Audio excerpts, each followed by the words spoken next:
See Forsberg here, just too quick. It's a poor challenge as well. It was a poor challenge, scissor challenge. The good thing is Forsberg is okay.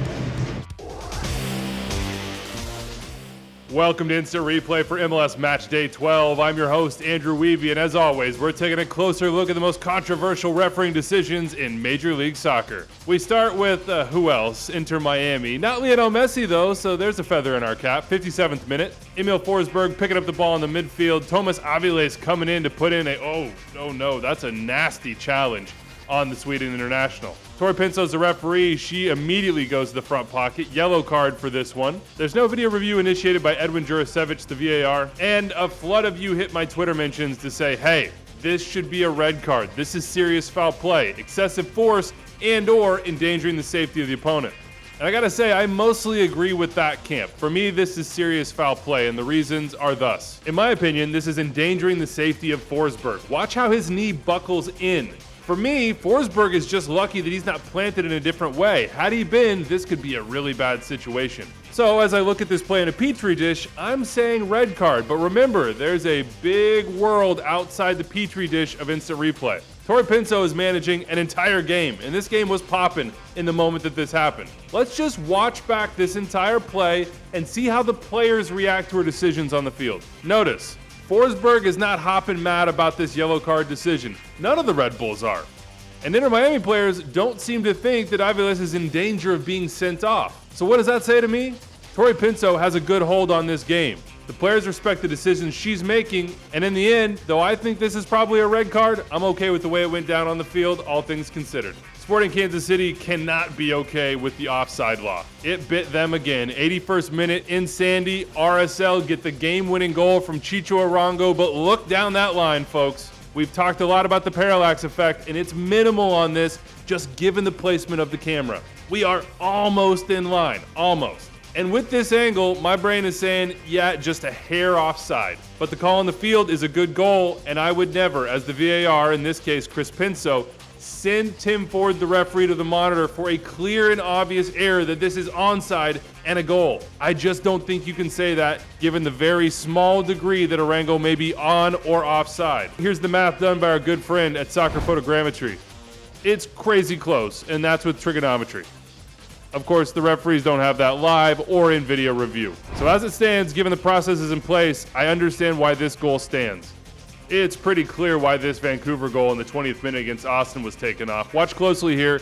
They caught it on video review. Yeah, Fafa Picault handles the ball, which then falls to his teammate, who scores. The law is pretty clear on this one. It is an offense if a player scores in the opponent's goal immediately after the ball has touched their hand or arm, even if accidental. This was accidental, but it led to the goal, and it doesn't count, and rightfully so.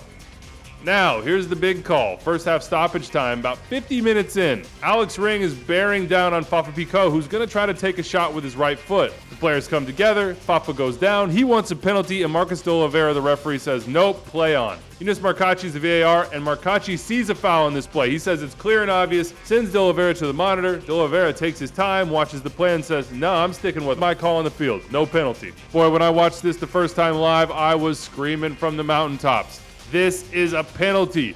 Watch Ring go through the back of Fafa Picault. But the more you watch it, the more that you see the contact that takes Fafa down is more likely the shoulder-to-shoulder contact from Ring. And I think that's why De Oliveira says, no penalty, sticking with my call on the field. Meanwhile, if I'm trying to put myself in Marcacci's shoes, and hey, I was there, I thought this was a penalty, watch the back legs. The left knee, in particular of Ring, it looks like it comes back and through the legs of Fafa Picault. So this one is going to split opinion, but in the end, after a long review and self-examination, I'm okay with the way De Oliveira handled it. For him, it wasn't a clear and obvious penalty, and I think I agree. This is, however, clear and obvious. Toronto-Dallas. Federico Bernardeschi is scoring goals for the first time since last August. This one is clearly offside, but he would get a couple later on, so no sweat. You see, right down the line, Bernardeschi behind the second-to-last defender. All right, fast forward to the 45th minute. Jonathan Osorio is going down under pressure from Patrickson Delgado. Foul is called on the field. Pierre-Luc Clozier says, hey, that's a penalty, and it stands. No review initiated by VAR Jorge Gonzalez. But I think a review should have been initiated. For me, this is not a foul. Yes, Delgado is tackling from behind, but he comes around the player, wins the ball with the right foot, and I don't see enough contact between the legs to call a foul. Now, maybe you could convince yourself that there's a push in the back, but again, I don't think that's enough to take Osorio down. My preference here would be no foul, no penalty. Well done to the crew in the Charlotte-Portland game. Here comes Yuri Tavares, and down goes Tavares. Foul is the call by Malik Badawi, and that's a penalty. Only the VAR Caroline Chenard spots what we can all see on replay, and that is Tavares simulating this contact. He is not fouled. He goes down on his own accord, and Badawi hands him the yellow card after review. Well done to everybody on this one. And well done to the crew in Nashville. There was a long video review after an own goal in the 83rd minute, and the goal was eventually taken off for offside. Here's why. You can see the final touch from Raheem Edwards, Mason Toye in an offside position. Now, the ball does touch Nashville defenders, but is it a deliberate touch? The answer is no. These are not deliberate touches.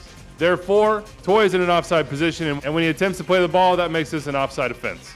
And this is a denying an obvious goal-scoring offense and a red card for Rodrigo Schlegel.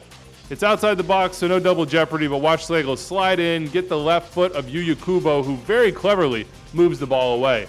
That contact, the foul as the final defender, easy call, especially if you're in the video review box. Yunus Markachi he spotted the contact, flagged Ismail Elfath, and they got the call right. Red card and a sending off. All right, that's it from me. Big thanks to my producers and editors, Phil Ivanko and Rich Hernandez, and thank you to everyone who sends me nominations on Saturday and Sunday. We'll see you next time.